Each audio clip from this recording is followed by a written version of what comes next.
രാത്രിയുടെ നിശബ്ദതയിൽ അതിലും നിശബ്ദമായി തിളങ്ങുന്ന കണ്ണുകളുമായി അവൻ നമുക്ക് ചുറ്റും പറന്നുകൊണ്ടിരിക്കുന്നു. അവൻ എവിടെ നിന്നും വരുന്നെന്നോ എങ്ങോട്ട് പോകുന്നെന്നോ ആരും തന്നെ അറിയുന്നില്ല. പറഞ്ഞു വരുന്നത് മറ്റാരെയും കുറിച്ചല്ല, മാസ്റ്റർ ഓഫ് ആബ്സല്യൂട്ട് സൈലൻസ് എന്നറിയപ്പെടുന്ന മൂങ്ങയെ കുറിച്ചാണ്. എങ്ങനെയാണ് മൂങ്ങ ഇത്ര നിശബ്ദമായി പറക്കുന്നത്? മൂങ്ങയുടെ ചിറകുകൾ സാധാരണ പക്ഷികളുടേതുപോലെയല്ല. അവയുടെ ചിറകിന്റെ അറ്റങ്ങളിൽ ചെറിയ പല്ലുപോലെയുള്ള ഘടനയുണ്ട്. ഇത് വായുവിനെ മൃദുവായി മുറിച്ച് ശബ്ദമുണ്ടാക്കാതെ ചിറകടിക്കാൻ ഇവയെ സഹായിക്കുന്നു. കൂടാതെ ഇവയുടെ ചിറകുകൾ മുഴുവൻ വെൽവെറ്റ് പോലെ ഉള്ള തൂവലുകളാൽ മൂടപ്പെട്ടിരിക്കുന്നു. ഇത് പറക്കുമ്പോൾ ഉണ്ടാകുന്ന ശബ്ദത്തെ ആഗിരണം ചെയ്യുന്നു.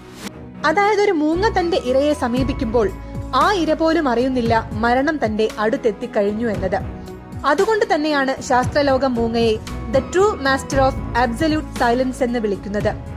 ഇത്തരത്തിലുള്ള കൂടുതൽ ഇൻട്രസ്റ്റിംഗ് വീഡിയോകൾക്കായി ഈ ചാനൽ ഇപ്പോൾ തന്നെ സബ്സ്ക്രൈബ് ചെയ്യൂ.